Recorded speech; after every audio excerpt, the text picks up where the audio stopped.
Indra Tiga. Rambut gugur di baju, di handuk, dan di bantal di kasur. Gugurlah semua ketombe dan kutu kepala bersamanya. Kekasihku, rambutku gugur di atas prei di mana kau dulu tertidur. Gugurlah segala mimpi yang pernah menyatukan kepala kita. Baiklah kita ikhlaskan saja. Tiada janji kan jumpa di Eropa atau Indonesia, karena asmara bisa jadi asma kalau pindah-pindah budaya.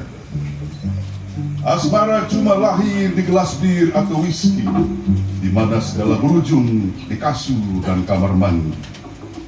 Ia mengikuti warna rambut kita, dan kalau rambut sendiri telah gugur, gugur pula ia bersama-sama. Ada tertinggal serambut kenangan, tapi semata tiada lebih dari hangover minuman atau semacam pencegah masturbasi. Mungkin ada pula kesedihan. Itu baginya semacam inspirasi bagi puisi yang sebentar akan pula berontokan. Kekasihku, kekasihku, kekasihku, gugur ya gugur, semua gugur.